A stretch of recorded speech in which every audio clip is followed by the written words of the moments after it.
poin tentang at-tarbiyah as-siyasiyah, pendidikan politik yang merupakan pendidikan yang tidak terpisahkan dari at-tarbiyah al-islamiyah, pendidikan Islam.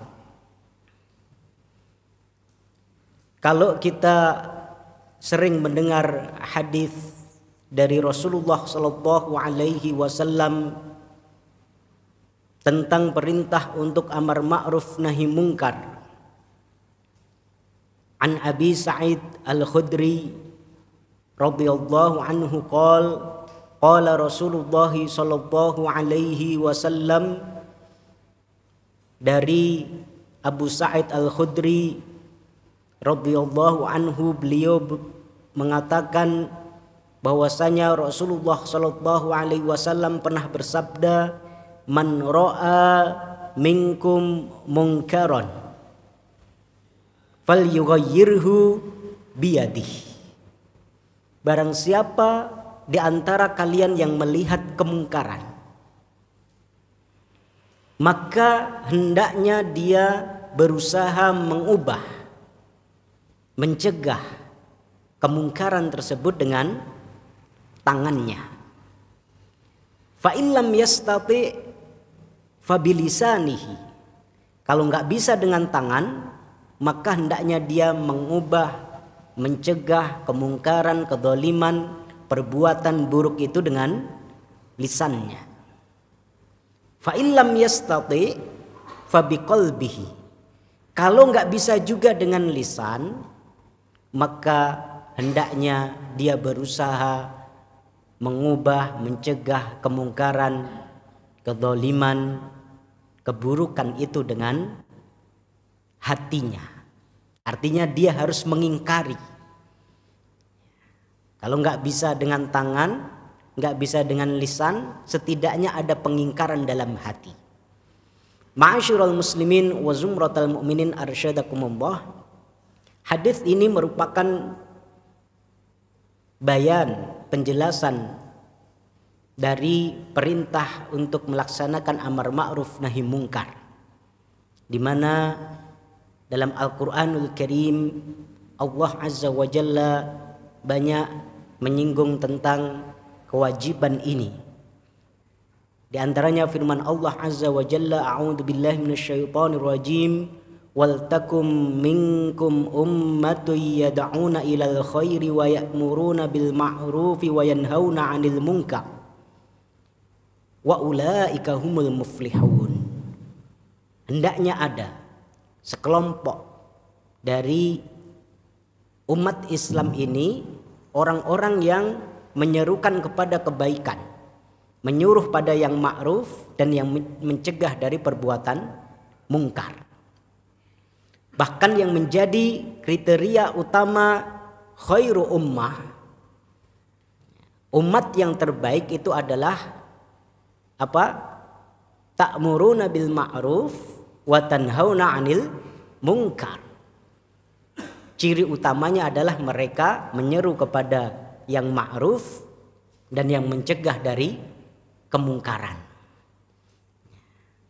Dalam hadis riwayat Imam Muslim tadi, Rasulullah Shallallahu Alaihi Wasallam menjelaskan lebih detail lagi bagaimana cara mencegah kemungkaran itu, dan level amar ma'ruf nahi munkar yang paling tinggi, dan ini merupakan yang paling efektif, yang seharusnya diupayakan adalah dengan al-yad, dengan tangan. Al-yad di sini sebagian ulama mengartikannya secara harfiah benar-benar dengan tangan.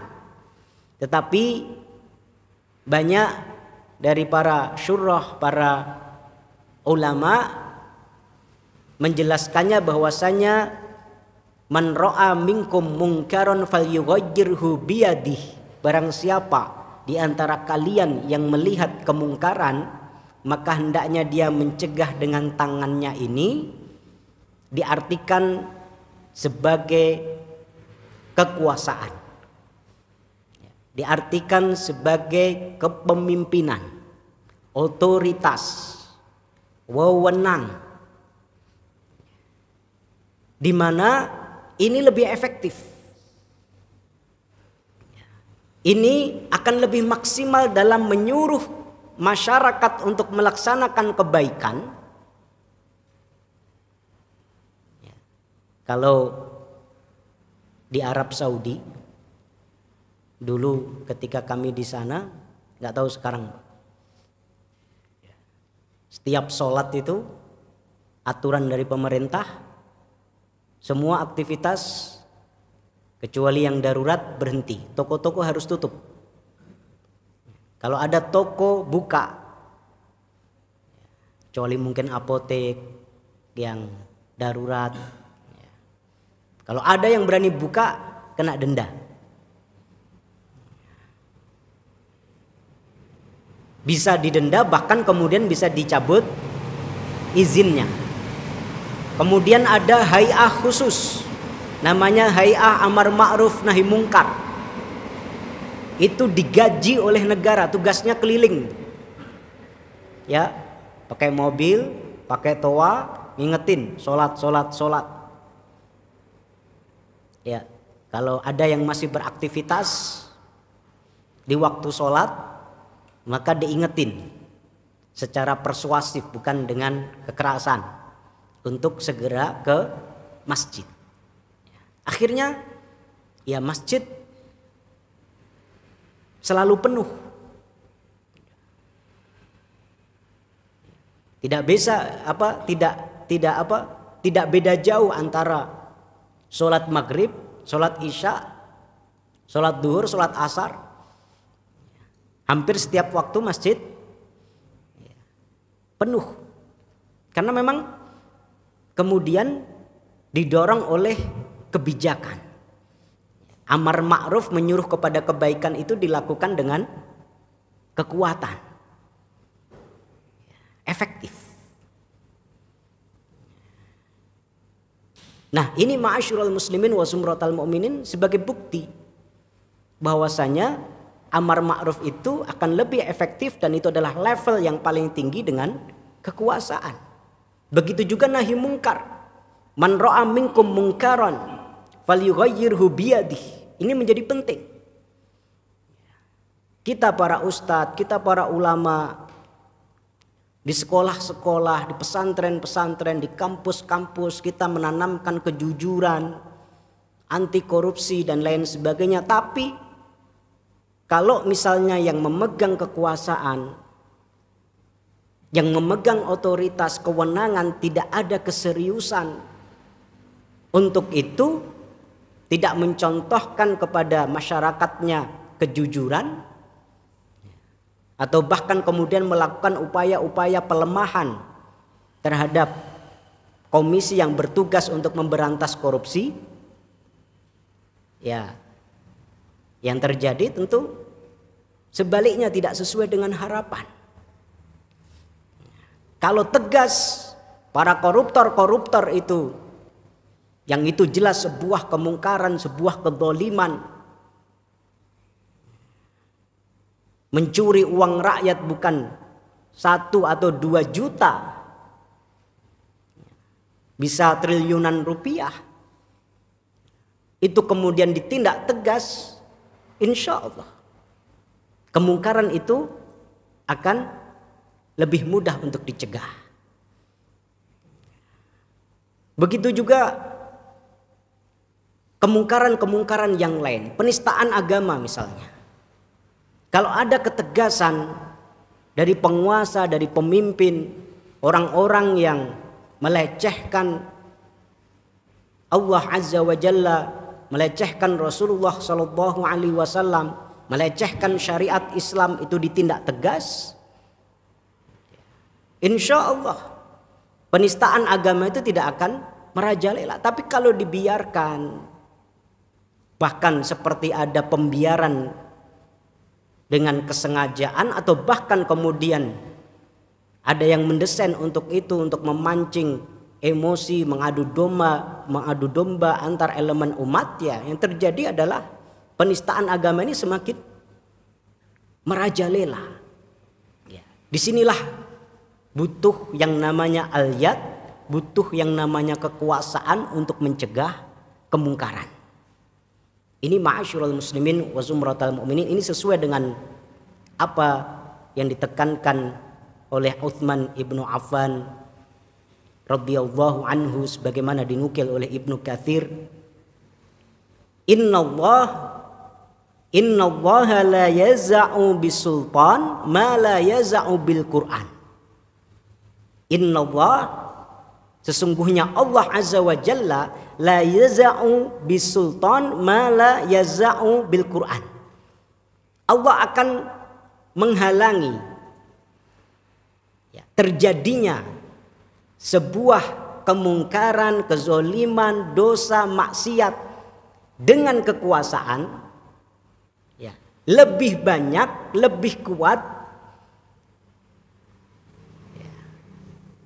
dibandingkan Allah menahan kemungkaran itu, mencegah kemungkaran itu, menghalangi terjadinya kezaliman itu dengan Al-Qur'anul Karim. Mau berdiri pesantren tahfidz sebanyak apapun, semakin banyak hufadzul Quran, tetapi ketika